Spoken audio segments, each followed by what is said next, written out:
Paddy, thank you for joining us. What is your mindset when you're going up to prepare against someone who you have so much respect for, so much admiration for, someone who's, you were saying at the press conference, is like a legend of the sport?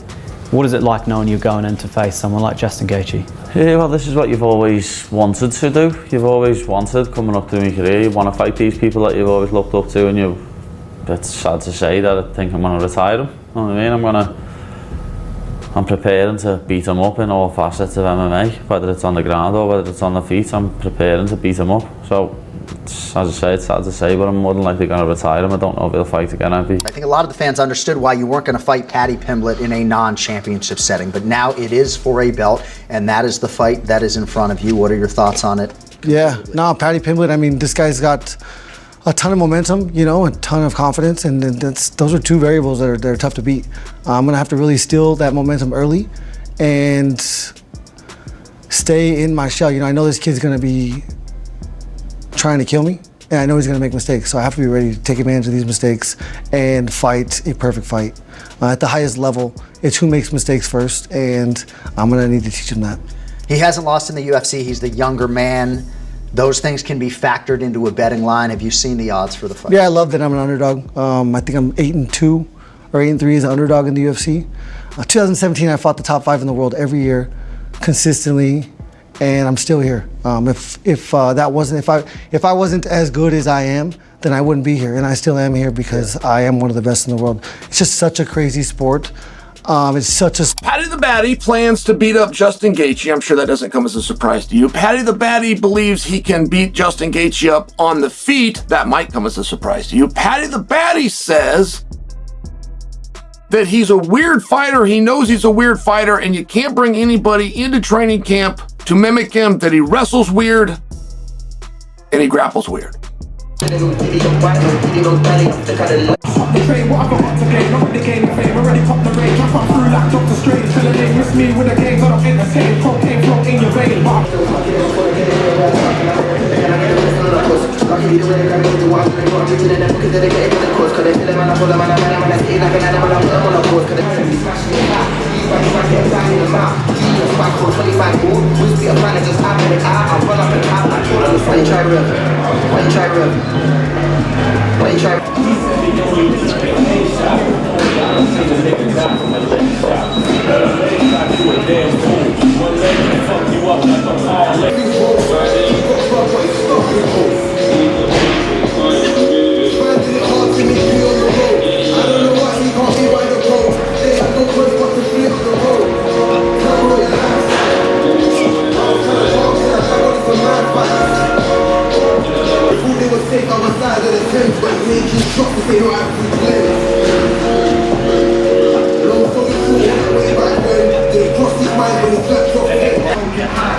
Paddy Pimblett isn't just gearing up for Justin Gaethje.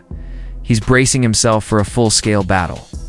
Recent footage from his camp shows a focused, locked-in version of Paddy pushing through brutal sessions under constant pressure, signaling he's ready to test his limits. The real question now is how the fight unfolds. Does Gaethje's trademark violence explode early and turn everything into chaos? Or can Paddy's speed and grappling smother one of the most dangerous strikers in the sport? Whatever the outcome, this fight has the potential to redefine where Paddy truly stands. Brother Paddy Pimblett cannot help him. Why not? You're not impressed with Paddy? Paddy Pimblett doesn't have nothing. What do you have? Paddy Pimblett isn't chasing a cautious win, he's openly inviting disorder. He's pointed to all-out wars like Adesanya versus Gastelum. The kind of fight where both men are battered, bloodied, and etched into fans' memories forever. Yet, despite that mindset, Paddy doesn't believe Justin Gaethje will last long enough for something that drawn out and savage to unfold. His opponents are expecting a war. They're expecting a brawl because of who's standing across from them. Is that something you're trying to avoid? Is that something you're embracing? I'm embracing. I want a war. I've never had a war. I've never had a proper war where we're both cut and bloodied up. I'd love a fight like Adesanya Gastelum. I'd love a fight like that. But I don't think Justin Gaethje is the man to give me it. I just don't think. I love biting down on my gum shield and swinging punches. You never know, I might end up doing that to him. But I just can't see him getting past the third round. I don't. The only way he beats me is a big overhand right or a big left hook. I genuinely can't. I don't see anywhere he's better than me, even on the feet. I know he's an amazing striker, but so am I. So I just don't see anywhere he beats me. That desire for destruction only strengthens Paddy Pimblett's belief about the outcome. He claims he can already see it happening, catching Justin Gaethje on his feet and eliminating him before the fight has a chance to settle. According to Paddy, Gaethje won't be able to make it past the third round, and this will be an early stand-up knockout rather than a prolonged fight. Tell me officially, what's the prediction? How do you get your hand raised? How do you earn that title? It's the same as Chandler. He doesn't get past the third. He's not. I don't see him getting out the third round, but I can see myself finishing before that. I keep having visions and knocking him out on the feet. To be honest, I keep having mad, crazy visions and knocking him out on the feet, but wherever the fight goes, TKO or submission by round 3. On the other hand, Justin Gaethje has brutal plans and is already thinking beyond the next fight. He talks about going on a rampage once he has gold around his waist, beginning with dealing with Paddy and Ilya before returning to unresolved matters. Losses to Max Holloway and Charles Oliveira still hurt, and Justin makes it plain that getting even isn't an option if he's a champion. He wants one of those names back in front of him, one way or another. Yeah, because if once I get this belt, I'm not going to stop. I'm going to beat Ilya. I'm going to beat Paddy. I'm going to beat Ilya. And then I got to get Max back. Have to. So I need him to win. I need him to beat Charles. Yeah, right. Actually, I guess it doesn't matter. They both beat me, so I want either one of those back. Yeah. Those are the only two guys that I have the opportunity to get back right now. That appetite for chaos only reinforces Paddy Pimblett's confidence in how this ends. He says he can already picture the moment catching Justin Gaethje on the feet and finishing him before the fight ever finds a rhythm. In Paddy's view, Gaethje won't see the later rounds, the bout ending before the third through a striking finish rather than a drawn-out battle. This fight down, how close do you think it actually is? I personally don't think it's going to be that close at all. I mean, Paddy Pimblett's crafty. He's a crafty fighter. He's got a very strong skill set. He's not afraid to fight off of his back. He doesn't wrestle all that well, but he uses his length well in terms of his kicks. But I just think the amount of violence that Justin Gaethje brings to the fight is going to be too much for Paddy. I mean, we saw what Paddy did against Jared Gordon, and a lot of people think he lost that fight. And Justin Gaethje is not Jared Gordon. You know what I'm saying? Now, Paddy looked great against Bobby Green. That was a really quick fight. He looked great against Michael Chandler, but Michael Chandler was on a decline. I just think that Paddy, this is his best chance. We talked about Gaethje. This is also Paddy's best chance of winning a title, because I don't think he would have fared well against Ilya or Sarukian either, but this is his best chance. In Gaethje. Meanwhile, He's already looking past the immediate fight with far more violent ambitions. He's spoken about going on a tear once a title is wrapped around his waist, starting with handling Paddy and Ilya before circling back to unfinished business. The losses to Max Holloway and Charles Oliveira still linger, and Gaethje has made it clear that becoming champion wouldn't close those chapters, it would reopen them. For him, redemption isn't optional. He wants one of those names back in front of him, no matter how it happens. I think Paddy is going to take him down. Which, by the way, you're then counting on a lot of luck once he gets there.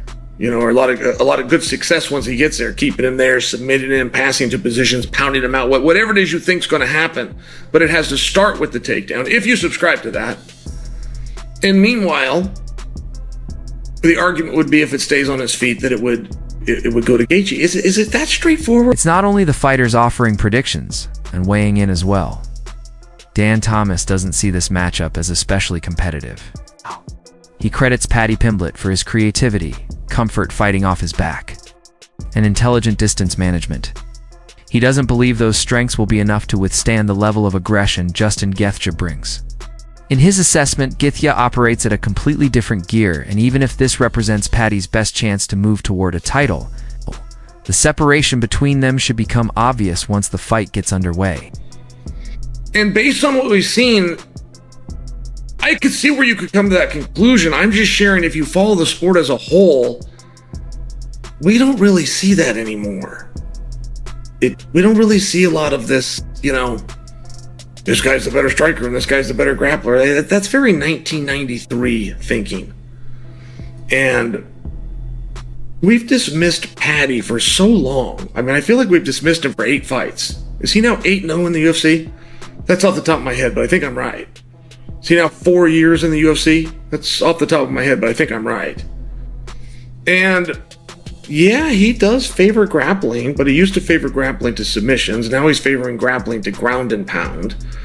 So the only thing that you really learn through that statement is that you don't really know what he's going to do. And he doesn't really do something until somebody shows a defense to what he prefers to do. Chael. Sonnen views this fight as a clash of styles, but not a straightforward one. He explains that siding with Paddy means fully committing to the idea that he can force the fight to the ground, maintain control, make progress, and ultimately finish against a very dangerous opponent. At the same time, Sonnen emphasizes that Gaethje's constant pressure and knockout power turn every moment on the feet into a serious risk. From his perspective, this matchup can't be reduced to simple rules like grappling favors Paddy or striking favors Justin. There's a wide, unpredictable space between those outcomes. With who he fight for the title? Like before, like he beat who? He beat like some, give me any names. Michael Chandler? Michael Chandler, that's the biggest name, sure. Everybody beat Michael Chandler, brother. He doesn't win, brother. He was in UFC and he win only 1 fight against Tony Ferguson, who had 45 years. He won his debut too. I can't remember off the top of my head who that was against. Oh, Dan Hooker. He almost who? He knocked out Dan Hooker. Remember? Brother, Michael Chandler and Dan Hooker. Everybody beat these guys. So not impressed. I like the honesty. No, I'm honest. You know, like when we look at the best fight with the best, these guys, they're not elite. If you wanna see who's elite, like it's Charles Oliveira, he's elite guy. It's Arman Tsarukyan. Sonnen also points out that the outdated notion of labeling one fighter as only a striker and the other as only a grappler no longer applies. Paddy Pimblett has quietly built a strong UFC run by continually adapting his style, shifting away from submission, hunting alone, and incorporating more ground and pound to keep opponents off balance. The key takeaway is that Paddy doesn't show his full hand until he's tested, and that element of surprise adjusting in real time is what makes him a genuine danger in this matchup. Elite guy, and who there is it? Gaejthe, the elite guy. Ilya Tapuria, yes, he's an elite fighter. You know, like somebody like that. You know, like Not Paddy who fight with. He have one fight, and I think he lose this fight with a guy. I don't remember his name, but I see him. I was training with him here in Dubai. Yes, Gordon. He lose this fight. Gordon beat him. Us. Jared Gordon. Yeah, Jared Gordon. He beat him us, but the judges give him fight like one. I agree with that. Yeah, you can check this fight if you want. No, I'm not like somebody who against Paddy. No, I don't know him. You know, like I'm just looking like fan of the martial arts. My opinion, he doesn't deserve title shots. My opinion. Alexander Volkanovski, however, is firmly in Paddy Pimblett's corner to spring the upset against Justin Gaethje. He's pointed to the way Paddy has handled adversity in past fights, showing an ability to rise when the moment demands it. Volkanovski was particularly impressed by Paddy's most recent outing, where he stayed disciplined, followed the game plan, and delivered under pressure qualities he clearly values and believes could make the difference here.